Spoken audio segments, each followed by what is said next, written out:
Welcome everyone. What do we have? Turtles, new team in the system. Just beaten by the reigning premiers, Party Boys. Hey boys, 128 to 129, so only a Very point in close, it. yeah. Very close there. Some notable scores were Potsy Webber for the Turtles 76, 77 for Joel Watson, and also Dave Wilson 77 for the Party Boys. Party Boys, now newcomer, Pete Borden. He stood in for his son who's on long service leave and travelling around a bit, so he's come in. Wasn't the first pick by the captain, Jason Scott. He wanted the better Borden, Deb. But Pete stood up, first the week out, 73 net, and probably got him over the line, really. He was a bit nervous when he came in the shot, but he did a good job. Jason Scott had 75 as well. So it was good. He did good. Yep. Second match, Rockers beat the Reluctant Heroes. That was a good rivalry from last year. Yeah, definitely one that Pete Duran always wants to win. And 3 points in that as well, very close. Yep. Some notable scores, Ben? Again, some newcomers. Travis Clack in the team there 68, for the Fockers. 68, yeah. Did well in the championships, Travis. He did, did real well. Robbie Kilgare and Jonty Jeffries, 75. Yeah, consistent golfers, aren't they? Kirk Ardley for the Heroes. Yep. Newcomer as well. Newcomer to that team, so, 73. And good scores there, Dave Pearson and Steve Jones, 74. Yeah, very good. The next one, mixed bag one, 124 to 115, probably as expected. The Granddads are a new team and probably need a bit of practice to start with, don't they? But that's okay. They're be good on for being in it, though. Yeah, that's right. They're out there. Sorry, Rex Matthews had 69, which is a great score. Jack Crawford 75. And a big players drop like Stan Bode, Bode, 88 in the net. top four there. I don't know what that meant. It was off the stick stand, but it was probably something around the he's in mid-hundreds, I suppose. Yeah. But my mate Goffey, hey, he's back. Yeah. Good season last year. Yeah. And he's up there, 73. Led mixed bag to victory, really. He did well, Anyway, Kane Anderson had 74, so Peter Goff, as you mentioned, 73. Yeah, probably got him over the line. He obviously didn't have to chip much that day, so he's done real well there. Witches and Warlocks, they were defeated by the Cinderella Boys, two new teams. Paula Kerber's hybrid team, 4 men, 4 ladies. She did well, 78, but that was the only score we found worth mentioning. They only scored 102 points. Yeah, he wouldn't have beaten anyone. No. I think the Bye probably. I think the Bye beat them. Bye beat them. But that's and the Cinderella Boys with Luke Keogh and Glenn Rogers, two really consistent players. Which will be pretty good all year round, I reckon. Respectively. Yep. Even you mentioned Luke on the weekend, how good he swings it, so he'll be a pretty. Pretty good player for the Cinderella Boys all year round. Doesn't miss too much at all. So it's good. Any funny stories from round 2 that we can quickly touch on? Probably a common theme lately, just uniforms. People are really early in the season though. Yeah, a few boys forgetting to wear their shirts, a few whinging that it doesn't go with stuff, a few not happy with the colours and things like that. The Fockers were pretty disappointed. They were, Timmy Leet and Trav. Not all of the time. I think the shirt looks great, but just a few in-house sort of comments. Exactly, yeah. They probably need to pull their head in a little bit. New team, new players in that team. They've got to earn their stripe. So. That was one of the newbies, was it? It was, Travis Clack and Tim Leet, whinging about the plain grey shirt of the Fockers after the bright colours they had last year. They might need to get some layering pieces to brighten it up, maybe, some scarves or something like that they can... Jonty's out and about with the pink pants to brighten it up, so he's doing the right thing, and they just probably need to settle down a little bit and just let it happen. Do what they need to do. Because they did pretty well last year, didn't they? They did, So they're looking to go a few better. Definitely. Apart from that, there's not much else. Apart from the serial offender, John Fraud Tomlinson, breaking another golf club that week. He finished 9 holes, walked in the shop and said, "What can you do with that?" And I said, "Oh, well, the same I did with about 10 other clubs last year." So he's got another one in the shop there waiting to get fixed. So we started off with the Turtles, another new team. Now they've defeated the Fockers there, so great score. That was a good score, 133 to 130. It was without Potsy as well. He was off injured. He was on the long-term injury list for a little while, but he was their best player for round 2, and he wasn't there, and they still beat the Fockers. So that's good. Fairly disappointing for the Fockers to lose that one. But anyway, Rob Merlo 37, Alan Guy 34, and Captain Joel Watson 33. All pretty consistent again. They'll be a bit up and down all year though. Some of those guys don't like to turn up every week, so they're probably going to be a bit inconsistent in regards to that. But again, we see at the top of the Fockers, Travis Black, early and Brownlow favourite. He could be definitely up there early on. And that Fife of the Premier League. As long as he keeps his leg down, you're right. So, so good win by the Turtles, and definitely Pete won't be real happy with the performance from the No, Fockers no, anyway. no. Next one. Party Boys Yep. defeated the Granddads, so that's to be expected. Some good scores that come out of that one was Mark Kelly did well, 36. He just bobs his head up. Harley 36, Steve's favourite man. Paul Carey 33 for the Granddads. Yeah, Jack Crawford up there again. Yeah. Again, that's and Terry Jeffries standing there again, but still not high enough to probably.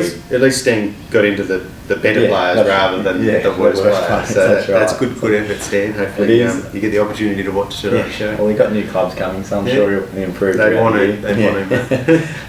Jay Scott walked in pretty disappointed, and Pete Retallick walked in very disappointed. You know, they've only had 21 and 28 points respectively. Yeah. And they thought the day was done, but yeah, Mark Kelly. Yeah, they're a good team. Really good team. Yeah, and they've got everyone on the park nearly every week, so that definitely helps there. So it's good. So the next one, Cinderella Boys, this is a big turn got up over the mixed bag. That was a big turn. A big turn up there. Steve Morgan must be down on form. He is. I see he's only at 31 points. He's still in the top four, the top three really there. And he spends a lot of time, organising the guys and getting them all up and getting them out playing and giving them information. And definitely, we get a captain's report from Morgs each week. And Brent Vincent, he was he shouted at the bar when he finished this round, even though he's had 38 and led the team to a loss. But he's didn't have the uniform on. So every week he's had someone Morgs without the uniform on, and he's given them a bit of a talking to and made them shout the bar for his team when they're not wearing the uniform. So he looks all right generally though, Brett. Yeah, it's hard to when you look as good as he looks in casual clothes, he probably wants to stick to that. Well, fair enough. You've got to be a team player on this time of year, so maybe that's where they might be falling down. The team might be splitting up a little bit. See, Luke Keogh was the standout again, 38.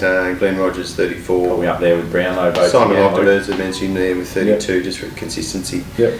Good. So great effort by the Cinderella Boys, and they might be a team to watch with Luke and Glenn in there. Just a note on that, they only had 4 players finish around that day, and they've still beaten the next day. How much more can you hang on more? Yeah, it's got to be done. So I'm leaving Goffy alone for a week, so we'll go with Morgs. They actually had 5 turn up. Gav Bradley pulled the pin halfway. I'm not sure why. But I think he's done his back or something. Okay. Something to his body. Yeah, right. So they only had 4 finish. So it was a great win. Probably the best win of the week, really. Yeah, good on them. Yeah. One more. 19th hole Hackers again defeated the Witches and Warlocks, which was but they were close. 133. They only lost by one measly point. Yep, exactly. The Witches and Warlocks. So they. Maybe weren't as bad as what we thought. That's right. Yeah. Exactly. They would have beaten a couple of teams up there, like the Granddads and the Fockers this week. But Paula topped the leaderboard with 33. And Udo did the right thing and let Paula win by a point there on top of the leaderboard there. So he's done a clever dude.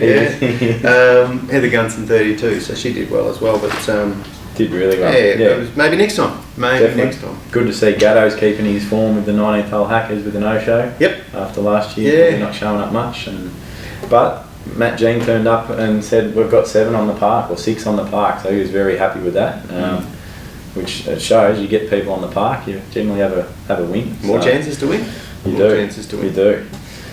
So that's a wrap up for that round, but probably a couple of mentions. Mark Kelly, I've heard's had a good pre-season. His uniform doesn't fit him anymore. Harley Williams, your so-called teammate and mate, turned up and said, Mark Kelly doesn't fit. Doesn't fit. Yeah. So obviously he's had a great pre-season. He don't look too bad to me. No, I didn't think he was. It the captain? No, he's come in. I did ask him the wrong size or something? Yeah, apparently that's what happened. Apparently, but then he started to blame the washing machine. He said, I washed the shirt and it shrunk. So, mate, don't wash it. Don't wash it. Probably didn't even know where the washing machine was. That's right. So that's probably the sook and the tool of the week all in one there. Yeah, fair enough too. Yeah. Although we'll preview round 4.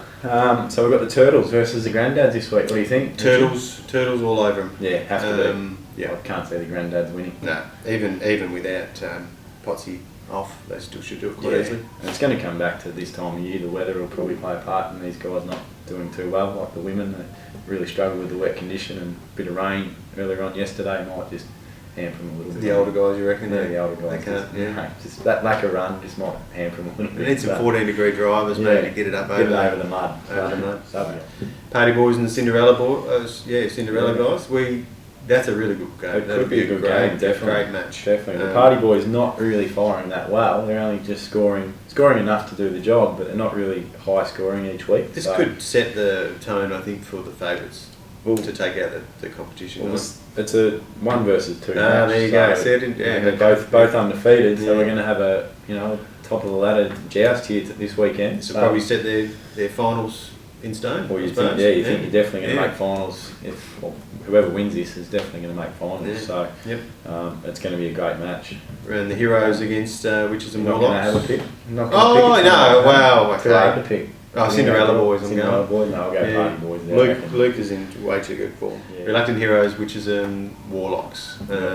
Heroes should do the trick. Should do the trick. Another non-match. There, but in saying that, hopefully the Warlocks can be competitive. Yeah. Well, they're just above the buy on the ladder, so they need to be in a better position than last year. Yeah, true. At least they've got someone below them this year, so that'll be right. Mixed Last bag match? then 19th Hackers.